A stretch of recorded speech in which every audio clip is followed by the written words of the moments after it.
میں جملہ پیش کر رہا ہوں کہ پھر معاویہ نے بہرحال کیا کچھ کیا اسلام کے اندر، کہ جو میری ایک اپنی تحقیق ہے، کچھ اور برادران نے بھی کچھ ایک دو حوالہ دیے ہیں، میں اس کو پیش کرنا چاہوں گا۔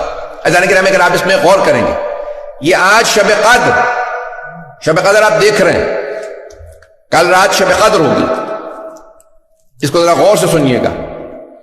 27ویں نہ اس پہ آیت ہے نہ حدیث ہے، لیکن سارے مسلمانوں کے درمیان میں 27ویں رائج ہے۔ کبھی آپ نے غور کیا 27ویں کیوں رائج ہے؟ کیونکہ جب مولا کی شہادت کی خبر آئی 26 ماہ رمضان کو مدینے میں، تو سب نے سوگ منایا سوائے ام المؤمنین کے، انہوں نے خوشی منائی۔ اور پھر جب شام خبر پہنچی تو معاویہ نے 27 کو جشن کا اعلان کیا اور کہا یہ افضل ترین رات ہے، کیونکہ آج ہمیں اچھی خبر ملی ہے، اس نے خوشیاں مناؤ۔ کیوں، کیا ہوا؟ کہا علی جو ہیں وہ کوفے میں سجدے کی حالت میں مسجد کوفہ کے اندر مار دیے گئے۔ شہید تو ہم کہہ رہے ہیں، وہ تو کہتا مار دیا، کیونکہ وہ مسلمان نہیں مانتا تھا مولا کو، تو وہ باقاعدہ ممبروں سے مولا کا نام لے کے توہین کراتا تھا، تبرہ کراتا تھا 40 سال۔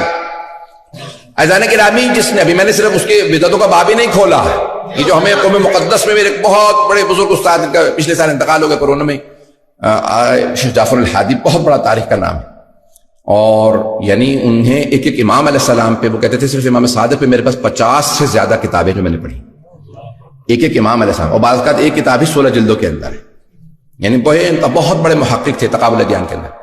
اور انہوں نے جو پورا کا پورا بنو امیہ کا، میں تفصیل میں نہیں جا سکتا، وہ کہتے تھے کہ سب سے بڑا بات، یہ نہیں کہتے نا کہ بھئی اس آدمی نے اتنی بدعتیں قائم کی، 2 یا 4 6 8، دوسرے نام نہیں لے رہا ہوں، آپ حضرات گھبرا رہے ہیں، کسی کا میں نے نام نہیں لیا سوا معاویہ کے، میں نے کسی کا نام نہیں لیا۔ اگر آپ نام لکھیں گے نا اس آدمی نے اتنی بدعتیں کی، اس نے اتنی بدعتیں قائم کی اسلام میں، اس نے اتنی بدعتیں، تم بتاتے ہو، آج ہم بتا دیتے ہیں، پتہ نہیں لوگ ہیں یا نہیں۔ آپ لوگوں نے کہہ رکھا بھئی یہ بدعتیں، تو بدعتوں کے باب اگر اٹھائیں، تمہارے استاد کہتے تھے کہ سب سے زیادہ بدعتیں اسلام میں جس آدمی نے قائم کی اس کا نام ہے معاویہ ابن ابی سفیان، سب سے زیادہ، جس کے اندر پہلی 27 ماہ رمضان کو شب قدر ڈکلیئر کرنا۔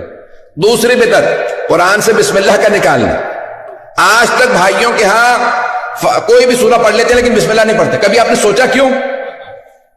بتا دیتا ہوں، جناب امیر کی شہادت کے بعد جب معاویہ آیا مدینے، آنے کے بعد کہا میں نماز پڑھاؤں گا، نماز پڑھائی اس نے بغیر بسم اللہ کے، سارے کے سارے جو بھی صحابہ رسول موجود تھے سب نے شور مچا، کہا معاویہ حل سرقت الصلاۃ نسیت الفاتحہ، کیا تو نے نماز میں چوری شروع کر دیا، یہ تو فاتحہ تک بھول گیا۔ اتنا شور و غل ہوا کہ اسے دوبارہ نماز پڑھانی پڑی، اس نے دوبارہ نماز پڑھائی، اور اس کے بعد کہا میں قسم کھا کے کہتا ہوں کہ جب تک قرآن سے بسم اللہ نہیں نکلوا دوں گا تب تک چین سے نہیں بیٹھوں گا۔ جانتے کیوں بسم اللہ سے چڑتی؟ کیونکہ علی کہہ گئے تھے بائے بسم اللہ کے نقطہ میں ہو۔ عزیزان گرامی، میں سب باتیں کہہ رہا ہوں لیکن کہے بغیر نہیں رہوں گا۔ عزیزان گرامی، تاریخ اٹھائیے، کتنا طویل باب ہے، بہت سی تو باتیں بیان نہیں کی جا سکتی۔